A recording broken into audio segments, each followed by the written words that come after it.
एक अतिशय विस्तृत आणि समृद्ध असा डॉक्टर पोळ यांचा जीवनपट श्री दीपक शिव यांनी आपल्यासमोर उलगडवून दाखवले आहे आणि त्यानिमित्ताने डॉक्टर साहेबांचे अनेक पैलू आपल्यासमोर आहेत.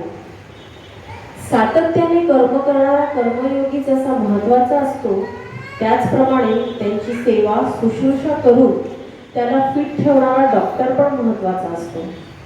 बाबांच्या पाठीशी जशा साधनाताई उभ्या होत्या, त्याचप्रमाणे डॉक्टर विजय पोळ पण होते, हे आज अधोरेखित झाले.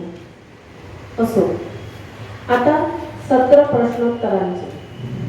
आजच्या मुलाखतीच्या अनुषंगाने कोणाच्या मनात काही प्रश्न उपस्थित झाले असतील तर ते आपण विचारू शकता.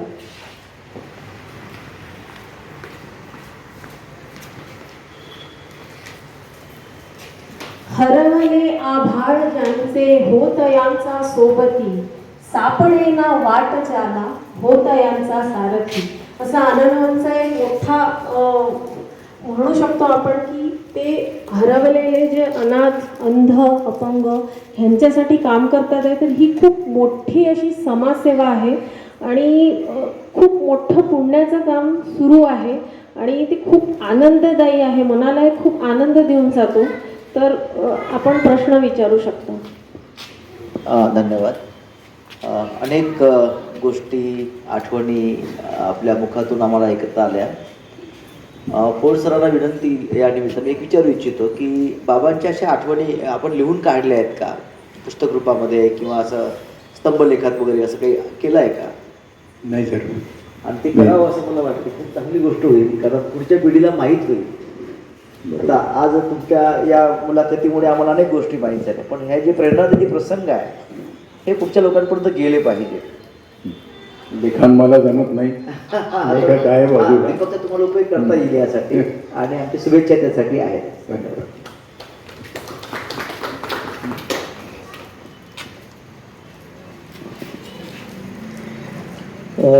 या अनुषंगाने मला असं विचारायचं वाटतं की कधी आनंदवनात असताना कधी कुणाशी मतभेद तुमचे झाले का, किंवा झाले असतील तर त्यावर तुम्ही कशी काय प्रतिक्रिया व्यक्त केली? कशावर? म्हणजे काही मतभेद वगैरे कधी कधी संस्था म्हटलं की काही ना काही होत असतं, तर कधी असा प्रसंग आला का आनंदवनामध्ये तुमच्यावर? नाही सर. आता नाही आला तर फारच छान गोष्ट आहे. हो. सर नमस्कार. मागच्या वर्षी डॉक्टर विकास आमटे साहेब चंद्रपूरला एका ज्येष्ठ नागरिक मंडळ संस्थेच्या कार्यक्रमानिमित्त आलेले होते. त्यावेळी त्यांनी त्यांच्या मार्गदर्शनात एक महत्त्वाची एक खंत व्यक्त केली होती की कुष्ठरोगांच्या संदर्भात, आता मी कायदा क्षेत्रातला व्यक्ती असल्यामुळे मलाही ती उत्सुकता आहे आणि त्याच्यातून तुमच्याकडनं मला काही मौलिक मार्गदर्शन मिळेल असं मला वाटतं की कुष्ठरोगांच्या संदर्भात पाहिजे तसे कायदे जे अजून तयार झालेले नाहीत आणि कायद्याच्या माध्यमातून कुष्ठरोगांच्या काही समस्यांचे निवारण करण्यासाठी खरोखर एक चांगल्या कायद्याची आवश्यकता आहे असं त्यांनी त्यांच्या मनोगतात व्यक्त केलं होतं. तर आपण त्या ठिकाणी वैद्यकीय सेवा भरपूर केलेली आहे. त्या अनुषंगाने अनेक अडचणी तुमच्या कालावधीत तुम्ही सेवा देत असताना आल्या असतील, तर अशा बाबतीमध्ये काही यावर काही सांगता येईल का? सुरुवातीला पुष्कळ कायदे होते सर, तर ते आता पुष्कळसे त्यांनी अमेंड केले आहे गव्हर्नमेंटने. तरीही काही राहिलेले आहे ते संपूर्ण कायदे. त्याच्याकरता एका जॉईंट मेंबर आहे आपल्या स्टेट गव्हर्नमेंटने त्यांना मेंबर नेमला आहे लेपरची याच्यावर. तर तेही कायदे अमेंड व्हायला पाहिजे, त्याच्याकरता चालू आहे. फेब्रुवारीमध्ये आमच्याकडे जे गेट टुगेदर आहे, 75 वर्ष झाले संस्थेला, ते एकत्र त्याच्यात ते मांडणार आहे आणि लेप्रॉलॉजिस्ट सगळे येणार आहेत. आम्ही त्यांनाही बोलवलं आहे. जजेस वगैरे काही समजा आले तर तिथे ती विस्तृत चर्चा होण्याची शक्यता आहे त्याच्यावर. पण पुष्कळचे अमेंड झालेले आहे, पूर्वीसारखं नाही. पूर्वी जेव्हा मी आलो तेव्हा खूप कायदे होते, ते आता सर्व अमेंड झाले आहे.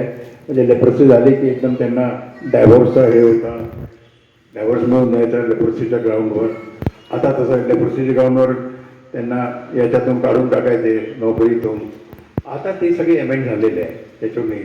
दुसरं, त्यांना महारोगी नाही म्हणू शकत, ॲट्रॉसिटीमध्येही आलेले आहे, त्यांना कुष्ठ हेच म्हणायला पाहिजे.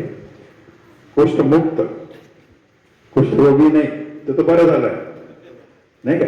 आपण जसं आपल्याला मलेरिया झाला तर मलेरिया रोगी थोडी म्हणतो, झाला मलेरिया होता ठीक झाला नाही का. तर कुष्ठ ठीक झाल्यावरही त्याला कुष्ठरुग्ण आहे असं कुष्ठरुग्ण नाही म्हणू शकत, कुष्ठमुक्त. लक्षात. तर असे पुष्कळचे कायदे अमेंड झालेले आहे. काही अजूनही व्हायचे आहे. तुमचं म्हणणं बरोबर आहे. ते आता त्याच्याकरता प्रयत्न चालू आहे. अजून कोणाला प्रश्न असतील तर ते तयार ठेवा. सर, डॉक्टर साहेब आपले खूप स्वागत आहे ते. आदरणीय डॉक्टर बाबा आमटे यांच्यासोबत तुम्ही एवढा काळ घालवला, तर बाबा आमटेसोबत घालवलेले काही अनुभव असेल तर सांगा. आत्ता सांगितलं मी. ब्राह्मण जसं एक तर वेळेचं खूप पालन करायचं. मागे मिनिस्टर आले होते, 10ला जेवण त्यांचं असते, 10 म्हणजे 10 असायचं. त्यांना आग्रह केले, बघ 2 मिनटं बाहेर बसा, माझी जेवायची वेळ झाली, मी जेवून घेतो. मुख्यमंत्री आले होते, ते बसले बाहेर, विलासराव, आणि त्यांचं जेवण जास्त नव्हतं, 2 फुलके आणि थोडं भात. 2 मिनटात परत त्यांना बोलवलं, माफ करा म्हणे. नाही नाही बाबा ठीक आहे म्हणे तुम्ही. तर ते वेळेचं एक बंधन होतं. आणि खूप चांगले ते वकील होते, पेशाने चांगले ॲडमिनिस्ट्रेटर होते. आणि वकील असून टाटाने त्यांना तेच म्हटलं की बघ, मी तुम्हाला आपला जनरल मॅनेजर केला असता जर तुम्ही संस्था उघडली नव्हती, की तुम्ही वकील असूनही तुम्ही एवढं चांगला मॅनेज करता, एवढी चांगली इकॉनॉमिस्टही आला तुम्ही नाही का. तर तेही वर्सेटाईल मेन होते. विकासजी चाकर, त्यांचे काही पुष्कळशे गुण विकासमध्ये आलेले आहे. ते अशा आठवणी पुष्कळ येत आहे. बोलायला गेले की भरपूर आठवणी आहेत. सर, माझा प्रश्न आहे की तुमची प्रेरणा काय, म्हणजे डॉक्टर बनवून अशा लोकांची सेवा केली ज्यांना इतर लोक हात सुद्धा नाही लावत, त्यांच्या जवळ सुद्धा नाही जात, तर तुमची प्रेरणा काय आहे? माझी प्रेरणा आनंदवन आहे. म्हणूनच मी तुम्हाला म्हटलं की तरुणांनी एकदा येऊन आनंदवन बघा, तुम्हालाही कुठेतरी ट्रिगर होईल ते काही ना काही. तर आनंदवनात जेव्हा आलो, जेव्हा बघितलं, तेव्हा मला असं वाटलं की आपण देऊ शकतो आपले services. Good evening, sir. My name is Anushka Vijay Thakre and I am from 10th standard. Do you like to work with them?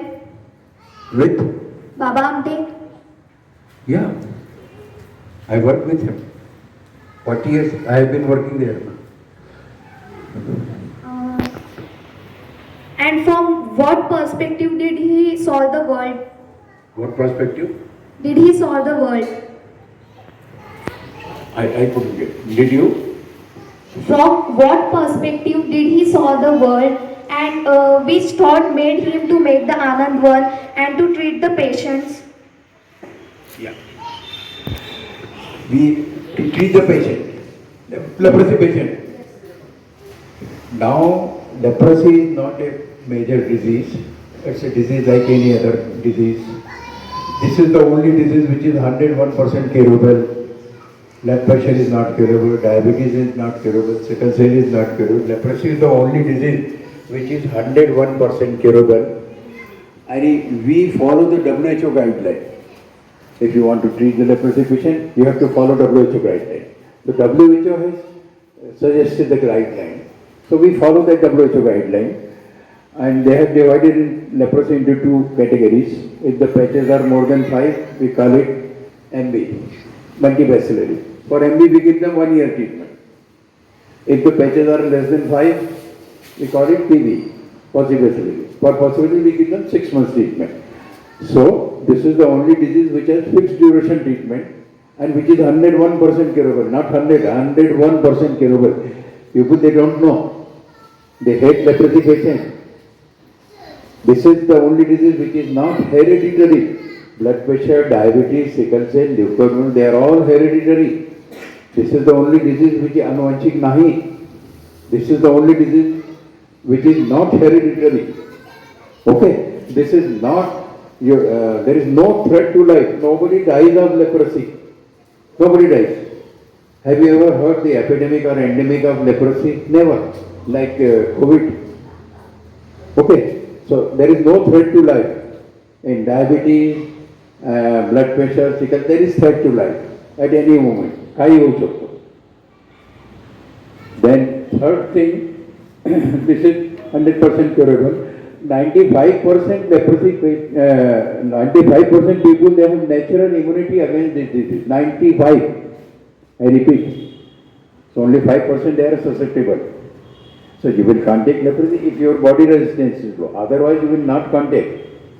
I have been working since last 40 years. I didn't contact. Vikas Bhau was born there, born and brought up between leprosy patients. Amongst them, he was born and brought up, but he didn't contact. Baba Amte, when he started, there was no treatment. He used to treat them, he used to serve them, he used to bath them, everything he used to do. But so, if your body resistance is low, high, you will not contact leprosy. If the body resistance is low, or if you come in contact with the patient who is not taking regular treatment, then only you will contact leprosy, otherwise won't.